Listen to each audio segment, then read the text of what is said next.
વાર્ષિક સામાન્ય સભા મળી હતી, જેમાં મહાનગરપાલિકા ટીપી સ્કીમોના અમલીકરણ સહિત વિવિધ પ્રશ્નો અંગે રાજ્ય સરકારને રજૂઆત કરવાનો નિર્ણય કરવામાં આવ્યો હતો. ભરૂચ સિટીઝન કાઉન્સિલની વાર્ષિક સાધારણ સભા મળી હતી, જેમાં પ્રમુખ તરીકે જીવરાજભાઈ પટેલ, સેક્રેટરી તરીકે હરીશભાઈ જોશીની વરણી કરવામાં આવી હતી.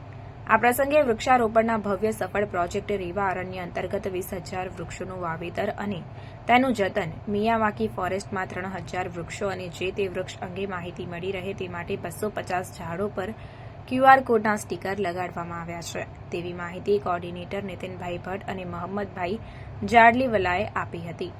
ભારતીય વાયુસેનાની સૂર્યકિરણ ટીમ દ્વારા 9 ફાઇટર જેટ વિમાનોએ જબરજસ્ત એર શોનું આયોજન જિલ્લા કલેક્ટોરેટ BDMS સાથે 20 જાન્યુઆરીએ કરાયું હતું, જેમાં 25,000 વિદ્યાર્થીઓ સહિત નાગરિકોએ પ્રભાવશાળી એવા દેશના ગૌરવરૂપ સૂર્યકિરણ ટીમના કરતબોને નિહાળ્યા હતા.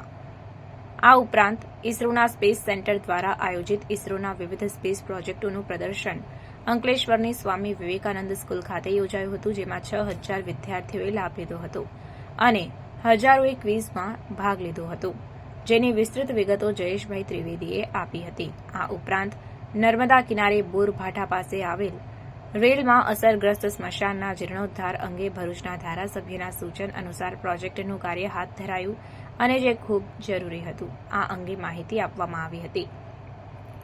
આગામી દિવસોમાં ભરૂચ અંકલેશ્વર શહેરને કોર્પોરેશનનો દરજ્જો મળે, ભરૂચ અંકલેશ્વર અર્બન ઓથોરિટીની અસરકારકતા માટે પૂર્ણકાલીન ચેરમેનની નિમણૂક થાય, જાહેર કરવાની બાકી રહેલી અનેક ટાઉન પ્લાનિંગ સ્કીમોની જાહેરાત અને તરત અમલીકરણ થાય, અંકલેશ્વરના વાલિયા ચોકડી સહિત અનેક સ્થળો જ્યાં ટ્રાફિકની મોટી સમસ્યા છે તેના નિવારણ માટે અંકલેશ્વર વાલિયાના 4 માર્ગીય રોડ માટે ભરૂચમાં પુનઃ હેરિટેજ વોક શરૂ કરવા, વધુને વધુ ગ્રીન કવર માટે BAUDA જગ્યા ફાળવે તે માટે ભરૂચમાં સરકારી જીમખાના, સ્પોર્ટ્સ કોમ્પ્લેક્સ, આર્ટ અને કલ્ચર અને સાયન્સ સેન્ટર માટે વિવિધ ચૂંટાયેલા લોકપ્રતિનિધિઓને સાથે રાખીને રાજ્ય સરકારને રજૂઆત કરાશે.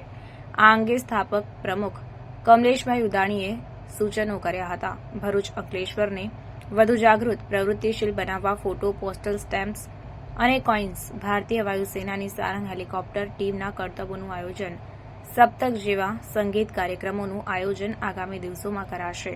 કાઉન્સિલની પ્રવૃત્તિઓને વેગીલી બનાવવા એક કમિટીની રચના કરવામાં આવી છે, જેમાં ઋત્વિક પટેલ, નીતિનભાઈ ભટ્ટ, ઝૈનુલ આબેદીન સૈયદ, નરેશભાઈ પુજારા, જયેશભાઈ ત્રિવેદી, ઇલિયાસભાઈ મુસાજી, મોહનભાઈ જોશીના નામોની સમિતિની રચના કરવામાં આવી છે.